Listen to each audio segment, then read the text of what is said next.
Hello everyone, welcome back. I've changed the angle of where we are today. I've just kind of moved over in another different section of my backyard. And today we're going to talk about exalted warrior and side angle. So exalted warrior and side angle are poses that you will probably transition most often from warrior 2.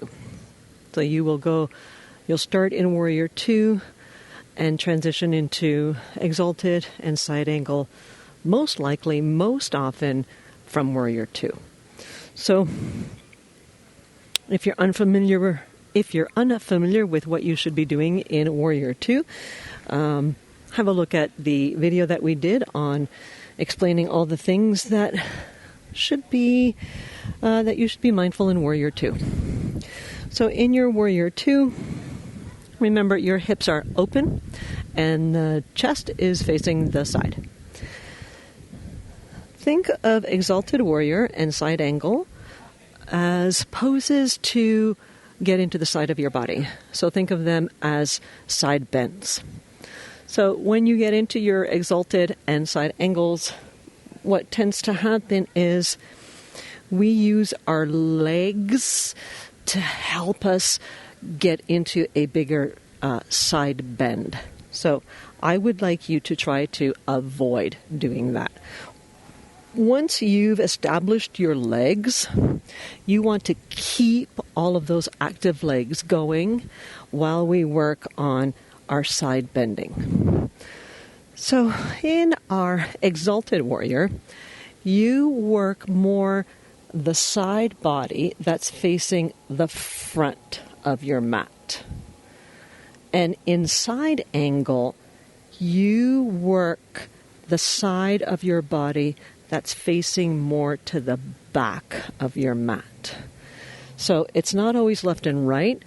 It's kind of which one is facing front, depending on what side you are on your warrior 2. So a few things that you should keep in mind is what's happening to your chest in exalted and in side angle. So to help you, maybe instead of getting to the full expression of our arms, maybe you can work with just your hands on your high ribs so that you can kind of imagine what's going on and you can get the feeling underneath your fingertips. It might help you, it might not. So you've set up your warrior 2, legs, chest, hips are facing the side. I'm going to use my hands here just to kind of emphasize what's going on in the side bending, because yes, we emphasize one side more so than the other when we're doing our side bends, but I don't want you to forget about the other side. So we're still trying to lift both sides. And I know that may be a little confusing, but when we're opening up the front side in our side bend, don't forget about this back side. Yes, it's less side bending because we're actually compressing, making the distance smaller, but don't just collapse here. So be mindful of both sides, even when you're stretching one side more. Yeah? That may not make sense to you right away, but let's see if we can break that up a little bit. So in your exalted warrior, it would be the front side of your body that you're stretching. So my legs stay the same. Warrior 2, my shoulders are over my hips. But I'm going to start tipping my shoulders towards the back leg, towards the back side of my mat.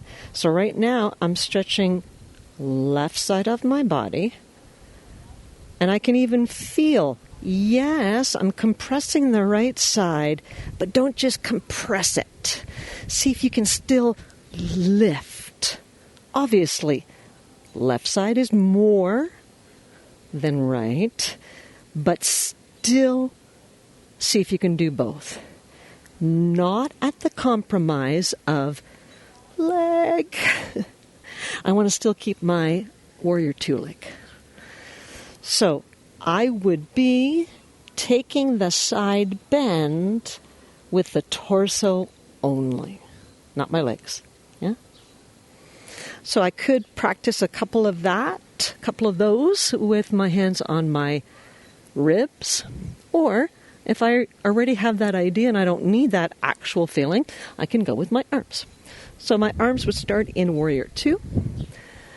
And usually with that first breath to lift those ribs, I would be turning my front palm. So my front palm is facing the sky, my back palm is facing the floor. And as you start to lift, I'm turning at the torso only, not my legs. I'm trying not to at the legs. And I'm lifting this front hand to the sky. My back hand is going down. So I might get to a point where, oh, that's it. Oh, I can't hold it anymore. And then I'm just going to lightly keep this back hand on my leg. I don't want to dump back here. So maybe this is all I can open. Eventually, I'd like to maybe get that hand a little higher. But again, what's going on with the breath? How does the side body here feel? So this would be my exalted. And then I would come back to my Warrior 2 and notice that my legs are still working. They're still doing all the things that they need to do. My knee kind of cheated a little bit there. Back thigh, hips, chest, that way, yeah? So I would take my inhale to turn that palm. And then I would take my exhale to lift. So I'm reaching out of the torso. And then I would come back to Warrior 2. Yes? So now the counteraction for that would be our side angle, where I would start tipping forward and down. So I'm trying to still keep that front knee. And as I tip down, I might notice, I need a little bit of help. I'm going to put that forearm lightly on my thigh. As I open up, now this side, yeah? So this side was facing the back of my mat. So now for me, this is my right side. And as I open up this side, I don't want to forget about that little side in there.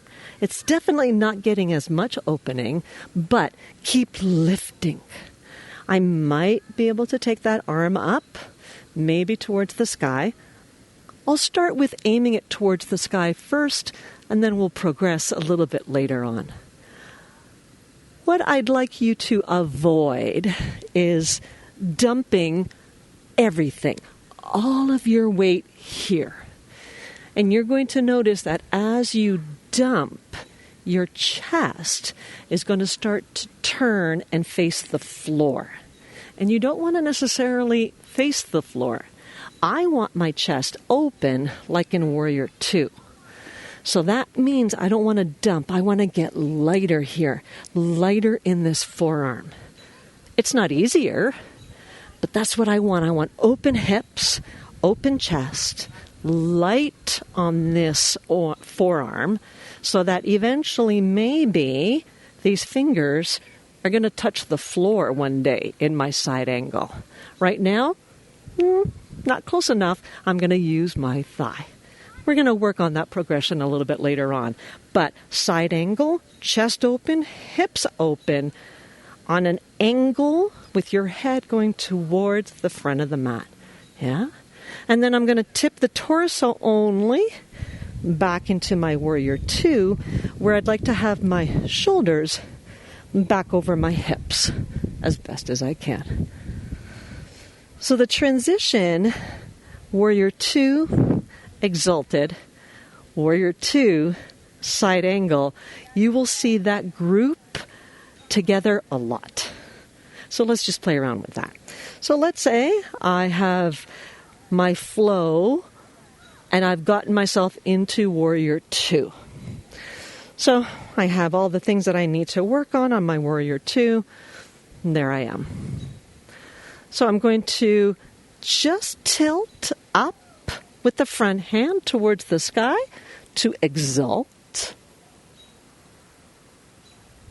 And then I'm going to tip back to Warrior 2.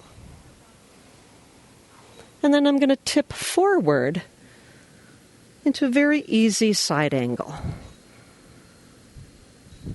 Back into warrior 2. I'm going to exalt again. Maybe my hand is not able to go as high. Maybe this is all I have. That's okay. Back into warrior 2. Side angle. Maybe that top arm is a little bit too tired. I'm just going to go here. I'm light on this front elbow. Again, choosing what works for you. This would be warrior 2. Right now we're breaking it down quite a bit. Inhale, flip the palm. Turn. Hand up to the sky to exalt. Watch those shoulders and ears. Are you all scrunched up?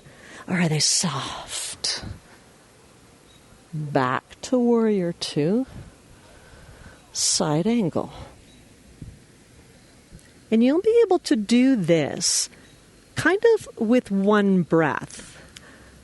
So as I come to warrior 2, I flip and exalt with an inhale. And I exhale back to warrior 2. I'm going to take an extra breath here. Take an inhale. And as you exhale, side angle. Yeah? Eventually, it'll smoothly transition from one to the other. Warrior 2. Exalt. Warrior 2. Side angle. Yeah. So I'm just going to get out of that a little bit to give my legs a break. Now, eventually, we are going to get into a point where your side angle, you're able to get into it a little deeper. So you won't need that forearm on your leg. You'll be able to reach the hand towards the floor. We'll work on that. We'll get to a point where the top and reaching straight up, you'll have more power, you'll have more strength. Well, where we will be able to aim that fingertip forward. So there is always another modification. There's always something that you can add on. So don't think that, I've marked a spot on my mat and that's exactly where I'm going to be from now on for that particular pose. It's not like that. It progresses. You have good days, you have bad days. You have open days, you have days where you can't do anything. So that's why it's really nice to have all of these modifications so that depending on the day that you are having, you can insert what you need so that you can still do your practice.